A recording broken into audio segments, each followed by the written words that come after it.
Hi I'm good. guys, welcome to Irish Footy Vlogs. Welcome Fionn Tesu. Is that right, Fionn? Did I get it right? It is, yeah, thanks. Get in.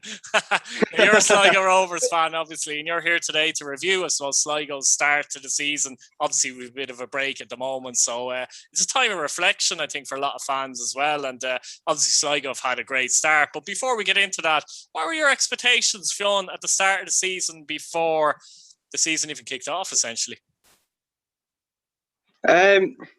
Well, building on from last season, finishing in Europe, that's more than what we could have even imagined. So trying just to build on that, trying to challenge into the top three, that was like my expectation anyway. Just push on a wee bit with the signings we made in the summer. That's what my expectations were, and anyways, to finish in the top three. Now, anyway, you're top of the league at the moment, ahead of Shamrock Rovers by 1 point. Yeah. Is it fair to say so far you've exceeded expectations in your own mind, or do you think, how do you put it? Yeah. Listen, I would not expect to be top of the league, especially, like playing the likes of Shams, beating Shams away, which is absolutely fantastic. More than what I could have expected, and just happy out, really delighted. Top three players so far this season for you. I know that's going to be a very difficult job because I spoke to you before we came on, and there's a good 6 or 7 you could argue here. Yeah, which is great. That's the point. Yeah, we've been blessed. We've been absolutely blessed. Bulger, I think, absolutely fantastic. I rave about him in my match reactions to the games. I just think he's absolutely superb. 10 out of 10 every performance he gives. As well, Gibson's really kicked on. Just flying start to the season, and he's really building on his performances as well. McGinty in goals, I think, deserves a shout. Without him, I don't think we would have got a lot of our 3 points that we have this season, especially Finn Harp's away there last year. Absolute wonder save to give us the 3 points. Absolutely fantastic. Buckley as well, centre half. He's been absolutely superb.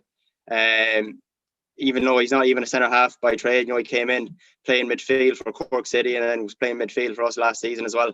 And then kind of joined centre back end of last season, and then just this season, him and Mahon at the back just been superb. If I had to narrow it down to 3, though, that's a tough one. Bulger's definitely in the top 3, 100%. I think he's the one that has to be in there, isn't he? Apart from that, you can make arguments. Yeah. Bulger. I'm going to give it to Gibson as well. Just, I think the contribution, goals and assists, he's just been absolutely superb. Can't really fault him. And he's the type of player that will take the risks as well. And you need those type of players, I think. So I'll put him in the top 3. And as well, this is a tough one. I think I'll give it to Buckley. Especially, I think his standout performance was Shamrock Rovers away. One of the best centre-half performances I've seen in the Sligo Rovers shirt in a long time. Absolutely superb. So, yeah, I think he deserves to be in there as well. 100%. Is there a player that's kind of surprised you this season for Sligo? Maybe a player that, you thought was okay, but has played really, really well, really stepped up a level this season? Good question. I think Johnny Kenny... I think coming in, he surprised me a wee bit of how good he actually was. I know I heard about him playing underage for Rovers and he was banging in the goals, but I kind of felt like joining the senior team and playing senior football in the League of Ireland, I think that was a risk that, Buckley throwing him in the deep end straight away, like he started him against Dundalk, started against Shamrock Rovers at home. I was a bit worried, but I think he exceeded all expectations, to be honest. I think he's been phenomenal. Shamrock Rovers, he was a bit quiet, like the likes of Sean Hoare at the back, he kept them quiet. But especially the fact that they played 3 at the back, it would have been a little bit more difficult for him, I think. Yeah. But overall, I think he's been very good. De Vries as well, didn't get off to the best of starts. He's looking a lot sharper in the last few weeks, and I think Walter Ferguer as well, kind of the same as De Vries. Didn't start off the best, but they've really come into form now, looking a lot sharper than what they were, say, 5 games into the league.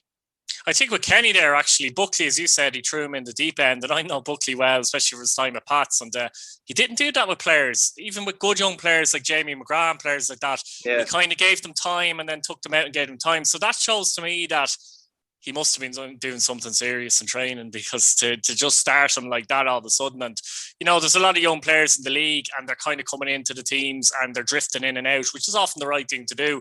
Kenny's only 17, at this minute in time, and he's actually starting a lot of games. And it's not, for me, when I see him play, it's not all about his goals necessarily either, because he's very intelligent. His movement is very good. Very intelligent smart for a young lad, I think. Yeah. it's not just his goals, like you said. He's looking a lot sharp up top, causing a lot of problems with the back. You see his goal against Finn Harps at home, pressing a dead ball, and look, forced a mistake from the keeper and it just went in. Like, that's the stuff that you'd expect in a striker. And there's another goal like that as well, wasn't there? Didn't he press? Who was it against? Oh, I can't even remember what it's against. Something similar. But it was, yeah. Just pressing every single dead ball. Like, he has energy for days. It's absolutely brilliant. And from a 17-year-old, it's the type of stuff you wouldn't see from 17-year-old. Like, pressing these dead balls. Like, you see Romeo Parks, for instance, he wouldn't press that at all.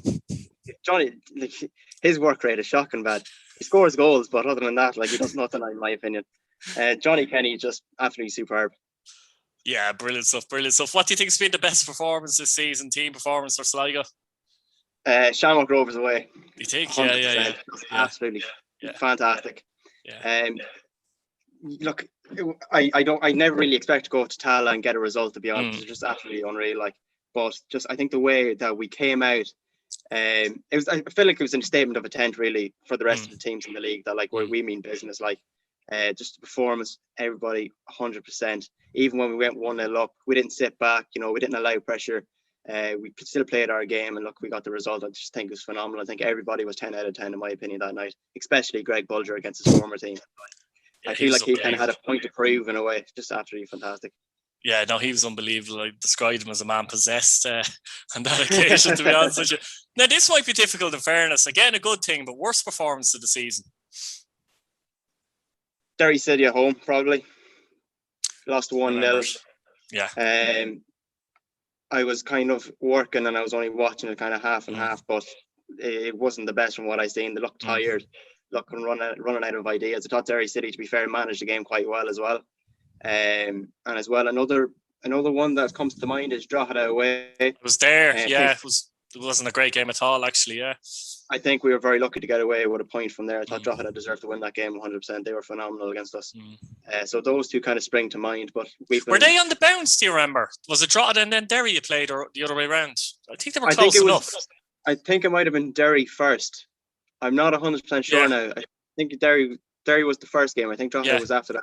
Maybe, I can't remember, but I think they were close. They may have been back to back. I can't remember, but I remember thinking that Sligo looked a bit tired in the Drogheda game. I felt, yeah, I feel like they were, that was one to forget. I think that's one as well, though. Obviously, Sligo's done very well so far. Shamrock Rovers, they haven't played great, to be honest, but they're still a point behind. They look at that and say, you know what I mean? Will they kick into gear? If they don't kick into gear, Sligo have a great chance here as well. But as the season goes on, Sligo of Europe as well. I know Shamrock Rovers as well, but they're more used to it, I guess, to a degree recently.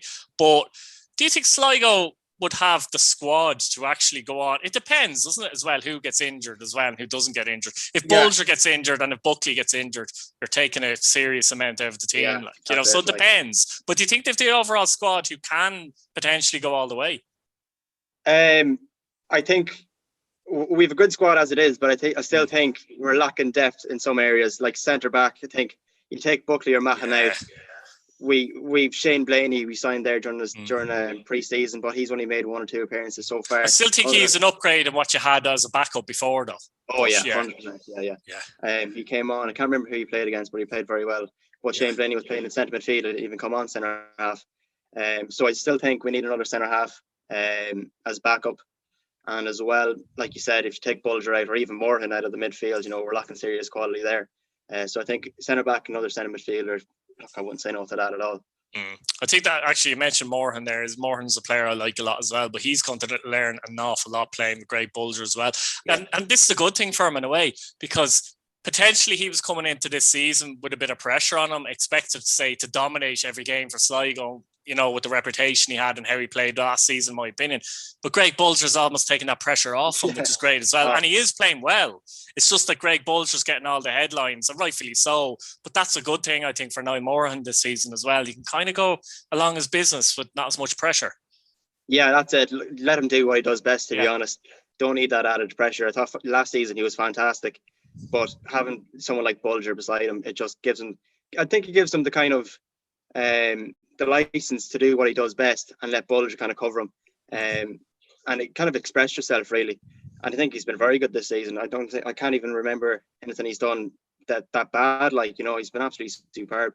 Bulger, I think if anyone plays beside Bulger, I think you'll look like a world-class player, because I think Bulger's just absolutely fantastic. I'll go on about him for ages. I know, so do I, and I'm not a Sligo fan, but I'll leave you actually with this as well. Bulger has won a title with every team he's played with, every club he's played with. So maybe so maybe that's an omen as well. Who knows? Look, Fionn, thanks for coming on. That was brilliant. Really appreciate that. Thanks very much. Yeah, thanks for having me.